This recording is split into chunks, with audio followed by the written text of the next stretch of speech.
하나님의 지혜와 인간의 상식이라는 제목으로 하나님의 말씀 증거하겠습니다. 우리는 인생을 살아가면서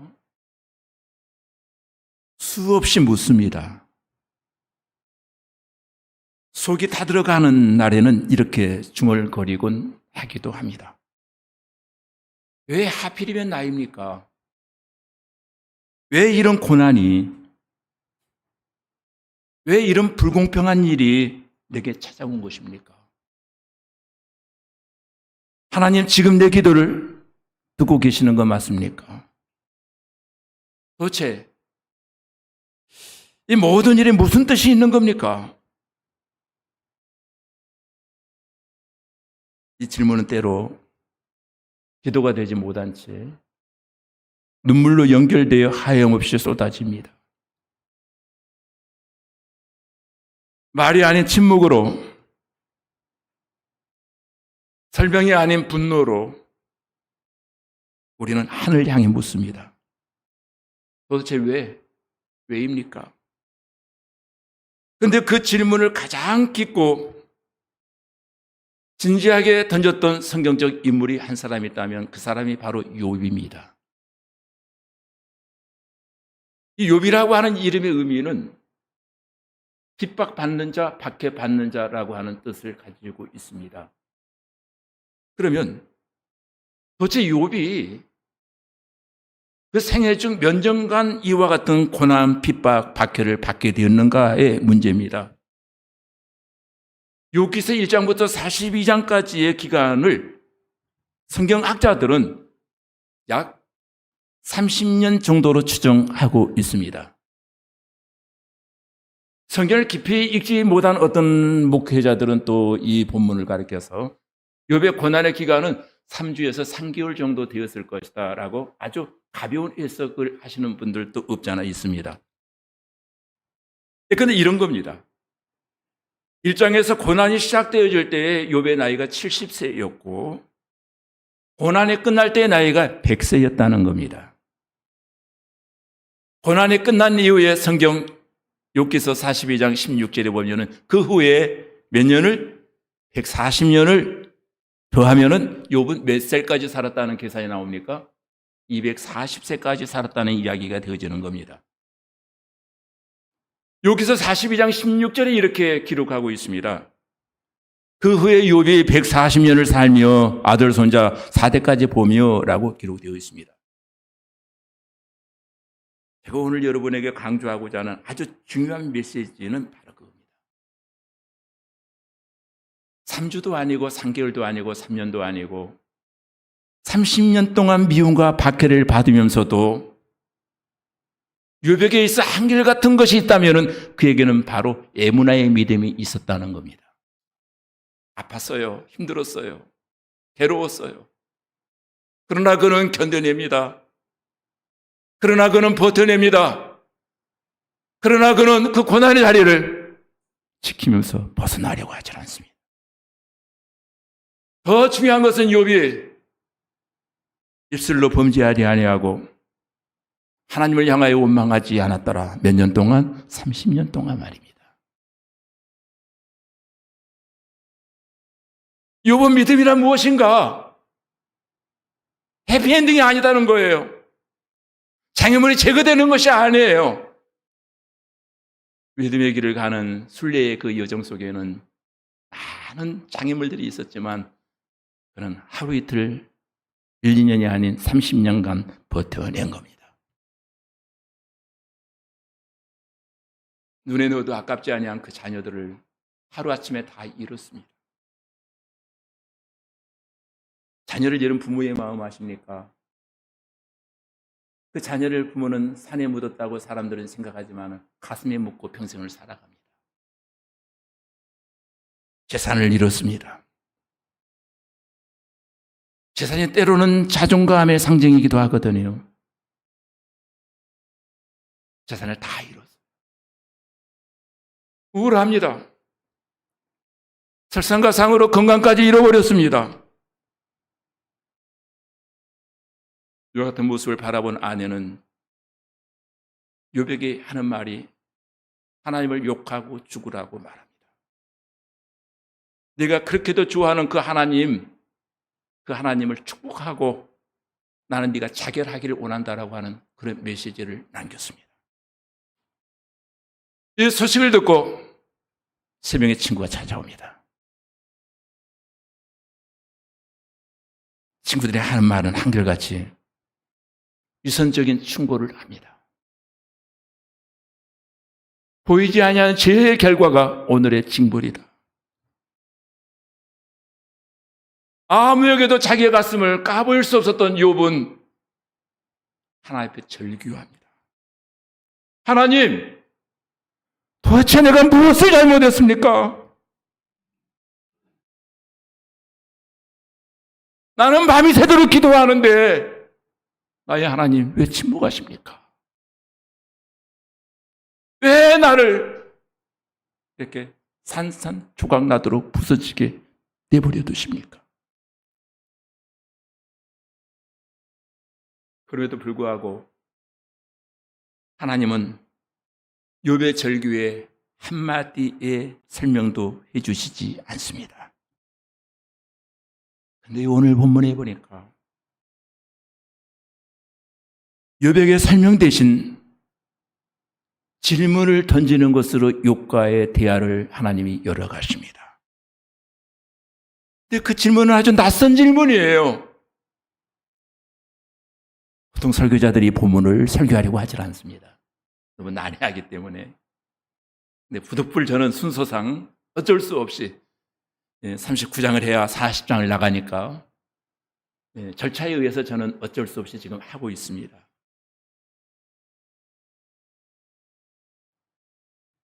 전혀 관련 없어 보이는 자연의 질서에 대한 질문들로 시작이 되어집니다. 욥아, 너 산염소가 새끼 낳을 때를 내가 아느냐? 나는 아파 죽겠는데 하나님의 질문은 산염소가 새끼 낳는 것을 때를 아느냐라고 하나님은 동문서답 같은 질문을 하십니다. 아마 그때 욥의 표정이 우잉하는 표정이었겠죠. 뭐야? 그랬더니 연이어 들려지는 대답이 뭡니까? 들나귀를 누가 놓았느냐? 그리고 말에게 힘을 주니가 누구냐? 독수리가 너의 명령을 따라 하늘에 나는 줄 아느냐? 산짐승, 타조, 들소, 독수리 마치 자연 다큐멘터리 같은 이야기를 계속 펼치시면서 하나님이 욥에게 도전해 오십니다. 이 장면을 잘 보세요. 욥아, 너는 이 모든 것을 이해할 수 있느냐? 당연히 못하죠. 내가 다스리는 이 우주의 섭리를 내가 아느냐? 네, 욥은 영성에 뛰어난 사람이었습니다. 그 질문을 들으며 순간 깨달았습니다. 자신의 지혜와 상식의 범위는 너무도 좁았고 하나님의 지혜는 상상을 초월하는 깊이와 넓이를 갖고 있다라고 하는 것을, 이 장면은 욥의 이야기가 아니라 어쩌면은 이 시대를 살아가고 있는 저와 여러분들의 이야기이기도 합니다. 우리는 어떻습니까? 고통의 한가운데 섰을 때에 또는 상식이 무너지는 현실 앞에 섰을 때에 Why me? 왜 납니까? 왜? 왜라고 묻는 그 순간 하나님이 말씀하십니다. 내가 설명하지 않아도 너는 나를 신뢰할 수 있느냐? 이 말이거든요. 네가 이해되지 않아도 나를 신뢰할 수 있느냐? 바로 이것이 오늘 우리가 붙들어야 될 말씀의 초점입니다. 인간의 상식은 자꾸 흔들리지만은 하나님의 지혜는 깊고 견고하더라는 거예요. 30년이라고 하는 긴 시간 속에서의 고통과 박해와 핍박, 견딜 수 없는 아픔이요, 모욕입니다. 그럼에도 불구하고 욥은 자기의 믿음이 무엇인가를 우리에게 지금 말해주고 있습니다. 믿음이란 이런 것이다.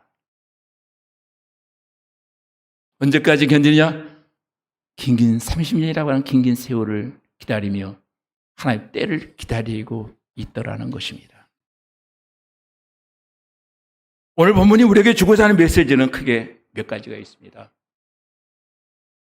하나님의 지혜는 보이지 않는 곳에서도 생명을 주관하시더라라고 하는 것을 우리에게 말씀해 주고 있습니다. 본문에 보면은 9가지의 짐승들 이야기가 여기에 나오는데 그 9가지의 짐승들을 통해서 하나님은 우리에게 지혜를 말씀해 주고 있습니다. 하나님의 지혜의 이대함과 인간의 무지함을 동시에 드러내는 계시의 말씀을 주고 있더라는 거예요. 하나님의 지혜는 설명되지 않아도 내 머리로 이해되지 않아도 그 하나님은 지금도 일하고 계시다. 이것이 하나님의 열심이에요. 인간이 인정하든 안 하든 느끼든 못하든 하나님은 지금도 일하시는 하나님이시다. 그리고 하나님의 섭리라는 그 말은 다스림이라는 뜻이에요. 통치 다스림이라는 뜻인데 하나님의 섭리와 통치는 보이지 않아도 지금도 질서를 이루고 있다. 질서 속에 세계가 운영되어져 가고 있다. 인간의 상식과 이성은 절대적 기준이 되어줄 수 없다는 거예요. 인간의 상식과 이성이 절대적 기준이 아니라 아니다라고 하는 것을 인정하기 시작할 때 비로소 우리의 신앙은 출발되어지는 거예요. 19절에 이렇게 말합니다. 말에게 힘을 준 이가 누구냐? 말이 저렇게 힘이 있느냐? 27절에 보면은 독수리가 내 명령을 따라 날며 능력과 일체도 다 하나님의 주권 하에 있다는 거예요. 주권이라는 말을 우리 장로교 목사님들은 많이 사용하는데 주권. 이것을 조금 우리식 언어로 바꿔본다면은 주어가 하나님이라는 뜻이에요. 주인이 하나님이시라는 뜻이에요. 주인이.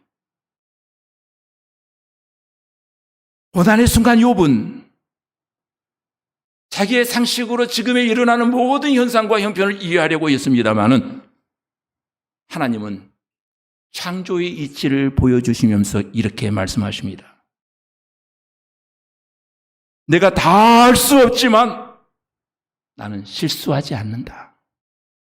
하나님이 하시는 일은 실수가 없어요. 우리 욥기서를 계속 강해해 오는 가운데 여러분 가슴에 와닿던 메시지 가운데 하나가 뭡니까? 엘리후가 하나님의 대변인이 되어서 했던 말이 있잖아요. 하나님이 하신 일은 다 옳은 일이다. 나의 아픔까지도 하나님 잘하셨습니다. 나의 실패까지도 하나님이 분명히 뜻이 계셔서 하셨다면 하나님 나의 실패를 통해서 찬양을 받으시옵소서. 이건 아무나 할 수 있는 고백은 아니죠. 나는 실패하지 않는다. 그건 나는 너희들이 나를 신뢰하기를 원한다고 하는 메시지를 지금 주고 있습니다. 실수가 없으신 하나님을 찬양을 하는 거예요. 산염소가 새끼 낳을 때를 내가 아느냐? 암사슴이 새끼 낳는 것을 내가 본 적이 있느냐? 1절에 그렇게 말했죠. 하나님 욥에게 충격적인 질문으로 설교를 시작하십니다. 욥아, 너는 산염소가 언제 새끼를 낳는지 아느냐? 무슨 말이죠? 내가 그 과정을 직접 본 적은 없지만 없었잖아요. 이 질문은 단순한 생태 지식을 묻는 것이 아니에요. 지금 하나님은 이렇게 말씀하시는 겁니다. 너는 내가 보지 않는 그 깊은 산속에서 내가 생명들을 어떻게 시작시키고 어떻게 자라게 하고 그 생명들을 어떻게 보존하고 유지하는지를 너는 본 적이 있느냐? 너는 한 번도 그 문제를 생각해 본 적이 없지만 나는 산속 깊이 있는 동물들까지도 내가 낳게 하고 기르고 보존 유지되어져 가도록 나는 지금도 일하고 있단다. 여기 산염소와 암사슴은 인간의 시선이 닿지 않는 절벽과 골짜기에서 은밀하게 조용하게 생명을 잉태하고 출산합니다. 사람 눈을 피해서 사는 짐승들이기도 하죠. 그 순간을 낳고 양육되어져 가는 과정을 그 누구도 보지 못하고 알지 못한다는 거예요. 그런데 하나님은 정확히 아신답니다. 언제 새끼를 낳고 언제 젖을 먹이고 언제 독립할 수 있는지를 하나님의 섭리로 정확하게 관리하고 하나님이 운영하신다는 거예요. 이것이 바로 하나님의 지혜와 절대 주권이라는 거예요. 인간들은 전혀 알지 못해도 하나님은 주관하신다. 인간은 못 본다 할지라도 하나님은 보고 계시며 모든 것을 운영하신단다. 이 말을 하는 이유가 뭘까요? 짐승들도 이렇게 먹이시고 입히시고 관리하시는 하나님께서 하물며 너희일까 보냐? 택함받은 자녀들을 내가 모른 척 하겠느냐? 이 말을 지금 계속 던져주고 있는 거예요. 산짐승도 살리시고 먹이시고 입히시고 지키시는 하나님이 하물며 택함받은 자기의 자녀들을 내버려 두겠느냐? 마태복음 6장으로 돌아가는 그 메시지이기도 합니다. 욥이 고난 가운데 막 절규하고 있을 때에 하나님이 그렇게 말씀하십니다. 내가 욥아 설명하지 않는다고 해서 너는 내가 일하지 않는다고 생각하느냐? 바보야. 욥은 고난이 너무도 깊고 커서 하나님 지금 과연 살아계시는가? 정말로 살아계신 하나님인가? 의심했을지도 모릅니다. 그러나 하나님이 욥에게 말씀하십니다. 욥아, 산속에서 생명이 자라는 것처럼 너의 인생 안에도 보이지 않는 내 손이 지금도 일하고 있단다.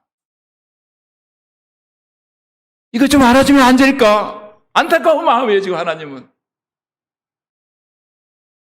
산속에 짐승도 먹이시고 입히시고 살리신 하나님이 하물며 내가 너를 모른 척 한다고? 이게 말이 되니? 우리도 그렇습니다.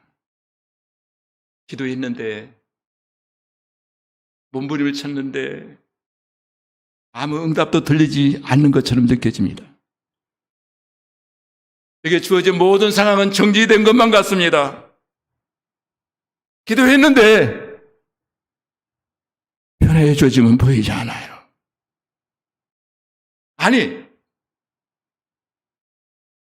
임종 직전에 안타까운 처지에 고통받고 있는 어떤 환자를 위해서 교회에 가서 열심히 기도했습니다.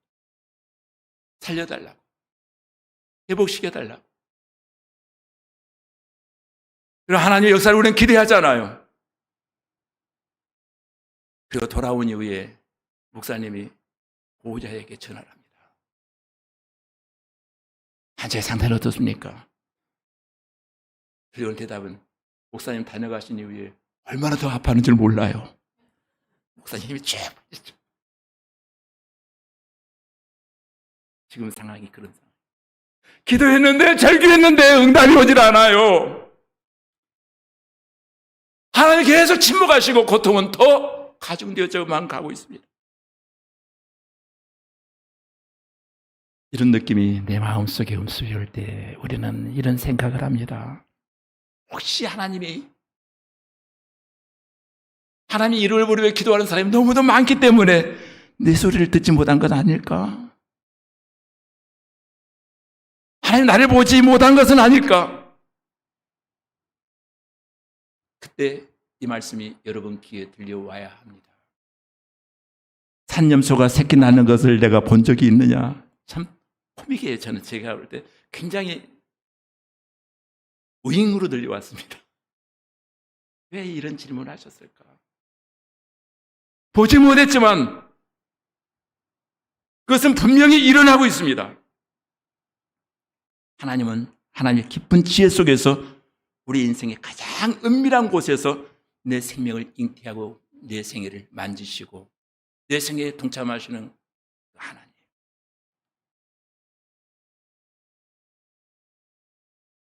신앙은 아무 일도 일어나지 않은 것처럼 보여도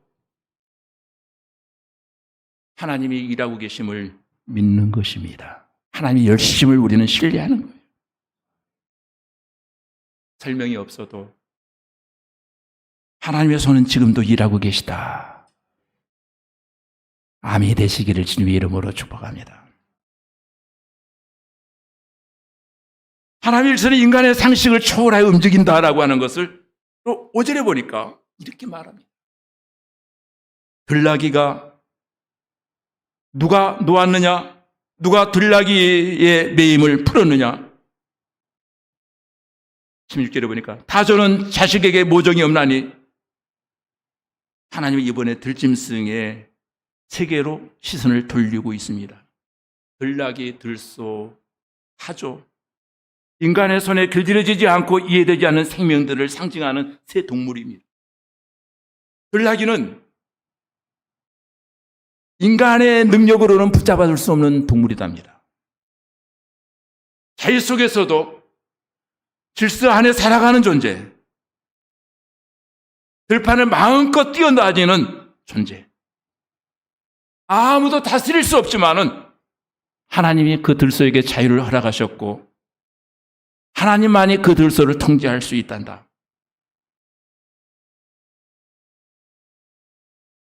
들나귀는 자유로운 듯 하지만은 그 자유는 하나님의 손 안에 있는 자유단다. 신기한 얘기를 지금 하고 있습니다. 들소를 보아라. 들소는 강하지만 뜻대로 되지 않는 동물이다. 들소는 힘이 넘칩니다. 하지만 인간이 그 힘을 사용할 수 없다는 거예요. 들소의 그 힘을. 인간은 그를 붙잡고 밭을 갈고 싶어도 순종하지 않기 때문에 다루기가 매우 어렵습니다. 인간의 상식은 쓸모있는 것을 통제하려고 하지만은 하나님이 인간이 다룰 수 없는 것도 자신의 뜻대로 사용하시는 하나님이시단다. 들소도 하나님이 다스리신다는 거예요. 사람은 못 다스리시는데 하나님은 다스린다. 타조 얘기를 합니다. 여러분, 이 타조는 본능적으로 이해되지 않는 존재 가운데 하나입니다. 타조는 날개가 있지만 날지 못하는 새예요. 그런데 이 타조에게는 특징이 하나 있습니다. 날지는 못하지만은 달리기 시작하면 시속 70km 이상을 속도를 낼 수 있다고 합니다. 왜 날지 못하는가? 이유를 저는 알아요. 타조는 너무 잘 먹기 때문에 몸무게가 약 180kg 정도 성년이 되면 나간답니다. 여러분 한 3인분 정도 되죠. 한 사람이. 타조는 본능적으로 이해되지 않는 동물이다. 또 알을 낳으면은 모성애라고 하는 것이 타조에게는 없대요. 냉정한 어미처럼 보여진다. 그런데 성경은 말합니다. 이는 하나님이 지혜를 베풀지 아니하였고 총명을 주지 아니함이라. 즉 인간의 눈에는 굉장히 비합리적이고 모순되어 보이는 행동조차도 하나님 설계 안에서 그렇게 되어졌단다. 하나님이 타조를 그렇게 설계하셨단다. 그렇게 살도록 말이야. 자연 설명을 계속합니다. 이 장면은 자연의 불완전함처럼 보여지는 현상조차도 다 그 불완전함이 하나님 뜻 아래에 있다라고 하는 것을 지금 욥에게 가르쳐주고 있는 거예요. 들나귀의 자유로움도 들소의 거침도 타조의 무심함도 다 하나님 섭리 밖에 있는 것은 하나도 없다는 거예요. 내 상식으로 이해되지 아니할 때 사람들은 곧잘 그렇게 말합니다. 하나님 말 안 돼요. 말도 안 돼요. 이건 너무 불합리합니다. 왜 하나님 그런 방식으로 일하십니까? 그런데 하나님 대답은 이렇습니다. 내 질서는 너의 상식을 초월한단다. 내 방식은 내 눈에는 이해되지 않지만 나는 완전하단다. 우리 인생도 사조와 같은 상황, 들소처럼 통제되지 않는 문제들, 들나귀처럼 방황해 보이는 시간들이 있습니다. 감정적으로 납득이 되지 않아요. 논리적으로 전혀 해답이 나오질 않아요. 신앙적으로조차 설명되지 않는 것들이 있습니다. 그러나 그때도 우리가 기억해야 될 것은 보이지 않아도 하나님은 여전히 질서를 세우고 모든 것을 운영하시는 분이다.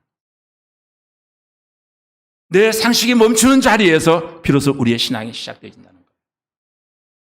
신앙도 인생도 모든 것을 우리는 상식으로 풀어가려고 하는데 상식을 처벌하는 거예요. 너의 상식으로는 모든 것들이 불합리하게 보여질지라도 하나님은 섭리의 줄을 지금도 당기고 계시단다. 19절에 보니까 말에게 힘을 준 이가 누구냐? 독수리가 내 명령을 따라 날며 높은 곳에 그 보금자리를 만드는 것이 어찌 내 지혜로 말미암음이냐?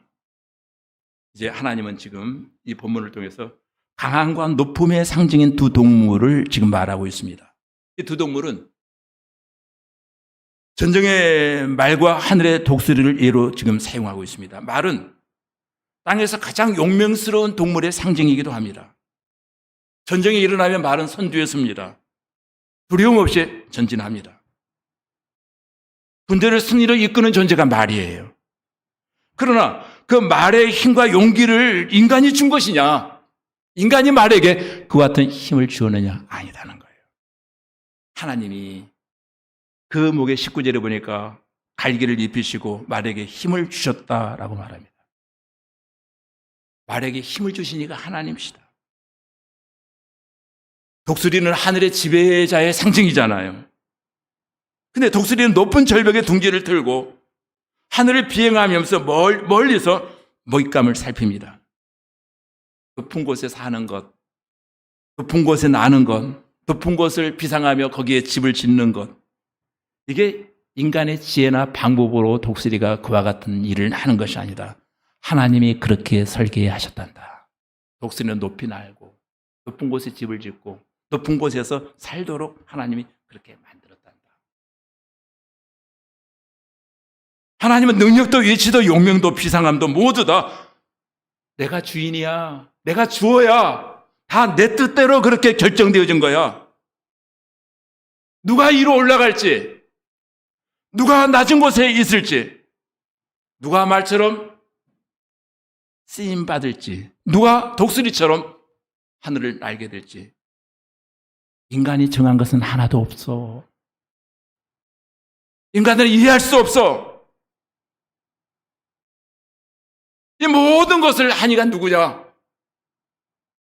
주권자이신 주인 되신 하나님이야. 너는 오늘 너에게 주어진 이치가 우연이라고 생각하느냐? 지금의 모습이 그냥 주어진 것이라고 생각하느냐? 비교하고 낙심하기 전에 그것이 하나님의 부르심임을 알고 감사할 수 있겠느냐? 우리는 쉽게 다른 사람의 자리와 능력을 부러워합니다. 무슨 말인가 하면 누군가는 말처럼 인정받고 싶어요. 누군가는 독수리처럼 높이 날고 싶어요. 그런데 내 기도하는 정반대로 나는 왜 이토록 평범하고 초야에 묻힌 삶처럼 무명의 삶을 살아야만 하는가? 그러나 하나님은 말씀하십니다. 너의 능력은 내가 준 것이다.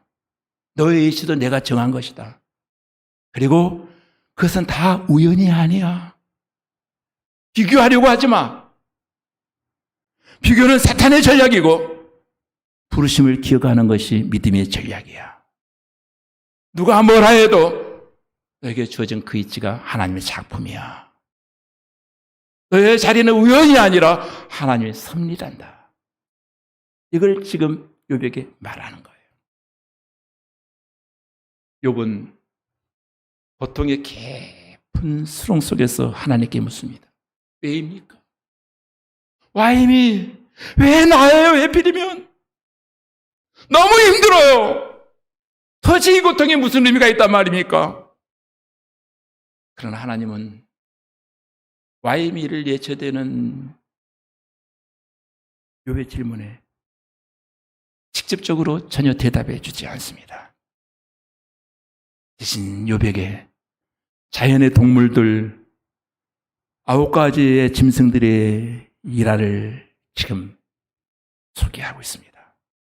산염소를 보아라, 들나귀를 보아라, 타조를 보아라, 말을 보아라, 독수리를 보아라 하나씩 언급하시면서 이렇게 말합니다. 욥아, 네가 이 생명들을 이해할 수 있느냐? 그들의 시간들, 그들의 행동들, 그들의 본능들을 내가 설계했느냐? 그것은 단순한 동물의 설명이 아닙니다. 하나님의 지혜와 주권이 얼마나 크고 깊은지를 드러내는 계시의 순간이기도 합니다. 하나님이 말씀하십니다. 너는 보지 못했지만 나는 생명을 잉태하고 있다. 너는 지금도 이해하지 못하지만 나는 질서를 세우고 있다. 너는 지금도 납득하지 못하지만 나는 자리를 정하고 있다. 이 모든 질문은 욥에게 그리고 오늘 우리에게 묻습니다. 너는 다 알 수 없어도 나를 신뢰할 수 있겠느냐? 얼마 동안? 욥은 30년 동안 신뢰하며 에무나의 믿음으로 견뎌냅니다. 버텨냅니다. 자기의 자리를 지킵니다. 39장은 설명의 장이 아니라 신뢰의 장이에요. 설명을 이해할 수 없어도 너 나를 신뢰할 수 있느냐? 이해되지 못해도 너의 인생을 나에게 맡기겠느냐? 우리는 때때로 삶의 현장에서 고통이라는 방에 갇힌 듯 느껴지기도 합니다. 그때가 언제입니까? 기도에도 응답이 없습니다. 기다려도 변화가 일어나질 않습니다. 대체 나의 하나님은 무엇을 하시는지, 휴가 가신 것인지, 씻어 가신 것인지 알 수가 없습니다. 그러나 오늘 본문은 선포합니다. 하나님은 지금도 일하고 계시단다. 그것도 보이지 않는 곳에서 우리가 알지 못하는 방식으로 가장 정확한 타이밍으로 말이다. 믿음이란 무엇입니까? 모든 것을 이해한 후에 따르는 것이 아닙니다. 설명이 사라진 자리에서 하나님의 성품을 그대로 신뢰하며 걷는 것. 주님, 저는 모든 것을 이해하지 못합니다. 그러나 주님이 선하신 것, 주님이 일하고 계시다는 것, 주님은 절대로 실수하지 아니하시는 하나님이라고 하는 것, 그것만은 믿습니다. 이 말씀은 곧 내가 다 알 수 없어도, 다 이해할 수 없어도 너는 나를 신뢰할 수 있겠느냐? 하나님의 도전입니다. 근데 우리는 자꾸 설명을 원해요. 제발 좀 나 좀 이해 좀 시켜달라고 말합니다. 하나님은 설명해 주지 않습니다. 하나님의 지혜는 인간의 상식을 넘어선다는 거예요. 그리고 그 지혜는 지금도 내 눈에 보이지 않는 그 자리, 그 시간 속에서 조용히 그리고 멈추지 아니하고 역사하고 계십니다. 보이지 않아도 하나님은 일하시고, 이해되지 않아도 나의 하나님은 선하신 하나님이시고, 나의 하나님은 절대 실패하지 아니하시는 하나님이신 줄로 믿습니다. 다 같이 기도하겠습니다.